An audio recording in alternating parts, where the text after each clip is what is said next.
अविजित मुगल बादशाह को इसी बिहार और शाहबाद के शेर से सुई ने हरा करके वापस भेज दिया और दिल्ली के अगल पर देवर का राज स्थापित किया। ये चौसा का इतिहास है कि यदि आज जो ये लड़ाई दिल्ली में लड़ी जा रही है, अगर 2005 के पहले बिहार के किसान ये लड़ाई लड़े होते तो बिहार के किसानों की दुर्दशा नहीं होती जो आज देश में बिहार और दुर्दशा। दुनिया में कहीं भी जब किसानों पर जुल्म अत्याचार होता है तो ऐसा लगता है कि हमारे बाप दादाओं पर लाठियां चल रही है और हम खुद को रोक नहीं पाते हैं, हम वहां पहुंचते हैं क्योंकि हम जनता के साथ खड़े। हमारी प्रतिबद्धताएं जनता के साथ खड़ी है। हम राज के साथ नहीं खड़े हैं, हम आपके साथ खड़े हैं और हमेशा आपके साथ खड़ा रहेंगे। जिनको राज बचाना है वो राज बचाए, हमें किसानों को बचाना है, उनकी जमीनों को बचाना है, इसलिए हम किसानों के साथ उनकी जमीनों पर बैठे हैं, उनके साथ खड़े। अब पूछिए यज्ञ में जो करोड़ों रुपए खर्च हुए उसमें जेबीएल से कितने पैसे लिए गए थे खर्च करने के लिए, ये सवाल आपको पूछना चाहिए। ये सवाल अगर आप नहीं पूछेंगे तो पूर्ण रूप से बातें नहीं होगी। इसलिए जिम्मेदारियां तय होनी चाहिए, जिम्मेदारियों पर बात होनी चाहिए।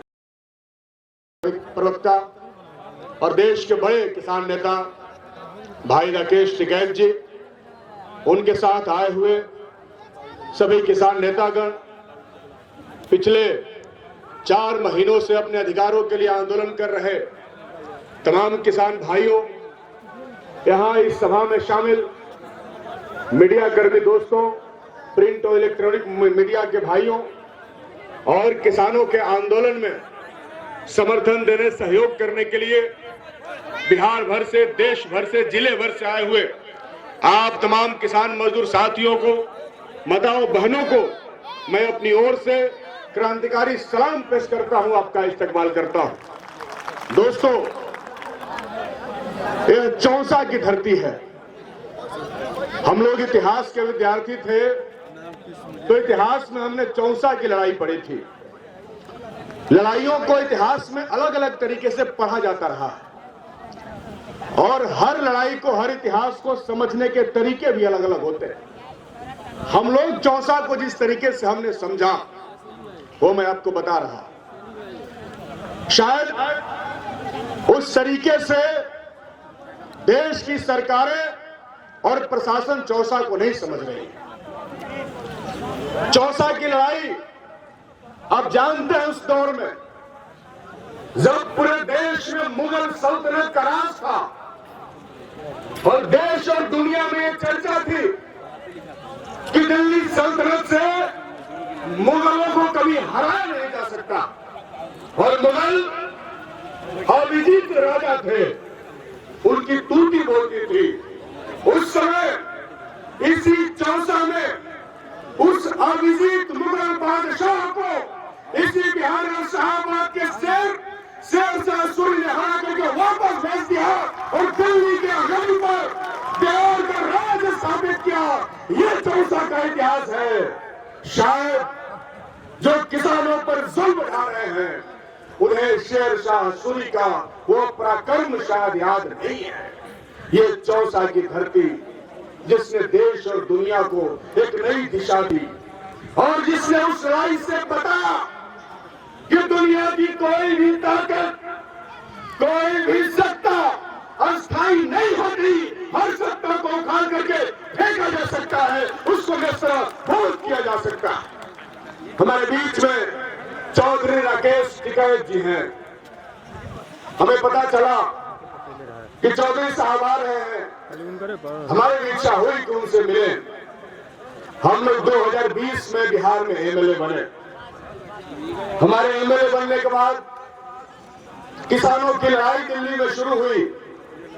हम लोग को पता चला, हमारी पार्टी भाजपा माले ने हमारे पार्टी के तमाम विधायकों से कहा कि सभी लोग दिल्ली जाइए और विधायक बनकर के नहीं बल्कि एक आंदोलनकारी बनके, और दिल्ली में किसान आंदोलन में विधायक के पहचान से नहीं बल्कि एक आंदोलनकारी के पहचान से जाइए और जाकर के एक हफ्ता किसानों के साथ उनके आंदोलन में बिताइए। दोस्तों, आगे जब मैं फेसबुक देख रहा था तो फेसबुक पुरानी यादों को ताजा करता है।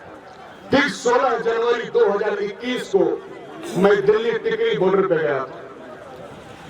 उस समय राकेश टिकैत जी से हमारी मुलाकात नहीं हो सकी थी, इसका मुझे अफसोस रहा। टिकरी बॉर्डर पे हम लोग गए। इसी 16 जनवरी 2021 को मैंने फेसबुक पर पोस्ट शेयर किया। आज फेसबुक ने मुझे याद दिलाया और वहां एक सप्ताह Tikri border, Singhu border, Ghazipur border पे हम लोग रह गए और किसानों से हमने बात किया। आपको पता, वहां पंजाब, हरियाणा, पश्चिमी उत्तर प्रदेश के किसानों से बात करते हुए हमें ये महसूस हुआ कि यदि आज जो ये लड़ाई दिल्ली में लड़ी जा रही है, अगर 2005 के पहले बिहार के किसान ये लड़ाई लड़े होते तो बिहार के किसानों की दुर्दशा नहीं होती जो आज देश में बिहार और दुर्दशा। टिकैत साहब, बिहार में मंडी व्यवस्था नहीं है। बिहार से बाजार समितियों को खत्म कर दिया गया, एपीएमसी एक्ट को बर्बाद कर दिया गया। ये सब कुछ 2005 के बाद हुआ और हम लोग तो सच्चाई को डंके के चोट पे कहते हैं। ये अगर उस समय बिहार के किसान लड़े होते तो बाद में दिल्ली में किसानों को 1 साल तक धरना नहीं करना पड़ता। सरकारों की हिम्मत नहीं होती मंडी व्यवस्था को खत्म करने की। दोस्तों, इसलिए अब अगर बिहार का किसान अपने जमीन, अपने जायदाद, अपनी संपत्ति और अपने अधिकारों को बचाने की लड़ रहा है तो निश्चित तौर पर इस लड़ाई का स्वागत किया जाना चाहिए। और हम अपनी लड़ाई की तरफ से राकेश टिकैत साहब का स्वागत करना चाहते हैं, अभिनंदन करना चाहते हैं कि आप जो मुहिम चला रहे हैं देश भर के किसानों को एकजुट करने का, निश्चित तौर पर यह मुहिम काबिल तारीफ है। हम सब लोग किसानों के बेटा। और जब मैंने पहले भी कहा था, जिस दिन लाठीचार्ज हुआ किसानों के ऊपर, उस दिन हम लोग बनारपुर पहुंचे। हम लोगों ने कहा कि हम किसानों के बेटा हैं। जब भी देश और दुनिया में कहीं भी जब किसानों पर जुल्म और अत्याचार होता है तो ऐसा लगता है कि हमारे बाप दादाओं पर लाठियां चल रही है और हम खुद को रोक नहीं पाते हैं। हम वहां पहुंचते हैं क्योंकि हम जनता के साथ हैं। हमारी प्रतिबद्धताएं जनता के साथ खड़ी है। हम राज के साथ नहीं खड़े हैं, हम आपके साथ खड़े हैं और हमेशा आपके साथ खड़े रहेंगे। जिनको राज बचाना है वो राज बचाए, हमें किसानों को बचाना है, उनकी जमीनों को बचाना है। इसलिए हम किसानों के साथ उनकी जमीनों पर बैठे हैं, उनके साथ खड़े हैं। दोस्तों, आंदोलन के जो टेक्निकल सवाल हैं उस पर कई सारे साथियों ने बातें रखी। एमबीआर में क्या हुआ, 13 का पैसा 23 में दिया जाए, सारी बातें हुई हैं। इस पर टिकैत साहब भी कहेंगे और हम लोग तो रोज इस बात को कहते आ रहे हैं। लेकिन हम लोग ये बात जानते हैं, हम जानते हैं कि 90 दिनों से लोग क्यों नहीं धरना में आ रहे थे, ये आप भी जानते हैं। और ये बात खुल करके होनी चाहिए कि यहाँ के लोग जो जनप्रतिनिधि हैं वो किस तरीके से जा करके एसजेवीएन के साथ साठ गांठ करके मलाई चाल रहे हैं। वो कई सभी किसानों के साथ खड़े नहीं हुए। बात होनी चाहिए। निश्चित तौर पर केंद्र सरकार की परियोजना है, केंद्र सरकार की जिम्मेदारी है। केंद्र सरकार के कैबिनेट के एक मंत्री यहाँ के सांसद हैं, इसके पहले भी मंत्री थे, आज भी मंत्री हैं। आपको बताना चाहिए कि एसजेवीएन का एम्बुलेंस क्या हुआ, उस जिसको भागलपुर भेज दिया गया, एसजेवीएन ने किस आधार पर सांसद कोटे में एम्बुलेंस दिया, इसका हिसाब आपको लेना चाहिए। आपको यह हिसाब पूछना चाहिए कि जो बक्सर में करोड़ों रुपए यज्ञ में खर्च हुए, आप मेरी आलोचना कर सकते हैं, लेकिन मैं इसको बोलने से कभी बाज नहीं आऊंगा क्योंकि ये जनता की बात है। आप पूछिए यज्ञ में जो करोड़ों रुपए खर्च हुए उसमें एसजेवीएन से कितने पैसे लिए गए थे खर्च करने के लिए, ये सवाल आपको पूछना चाहिए। ये सवाल अगर आप नहीं पूछेंगे तो पूर्ण रूप से बातें नहीं होगी। इसलिए जिम्मेदारियां तय होनी चाहिए, जिम्मेदारियों पर बात होनी चाहिए। हम आपके साथ खड़े हैं, पहले दिन से आपके आंदोलन के साथ खड़े हैं और आज भी इस बात को कहने के लिए आए हैं कि जब तक ये आंदोलन चलेगा हम आपके आंदोलन के साथ खड़े रहेंगे और हम उम्मीद करेंगे कि आपका ये आंदोलन आगे चलेगा, किसानों को उनका अधिकार मिले, किसानों को उचित मुआवजा मिले।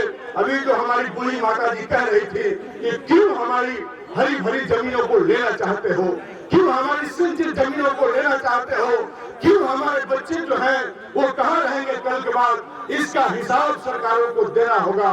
और आखिरी में एक बात प्रशासनों के लिए और प्रशासनिक अधिकारियों के लिए हमने भी पढ़ा और हम, अरे भाई कभी तो आप किसानों को भी समझने का प्रयास कीजिए।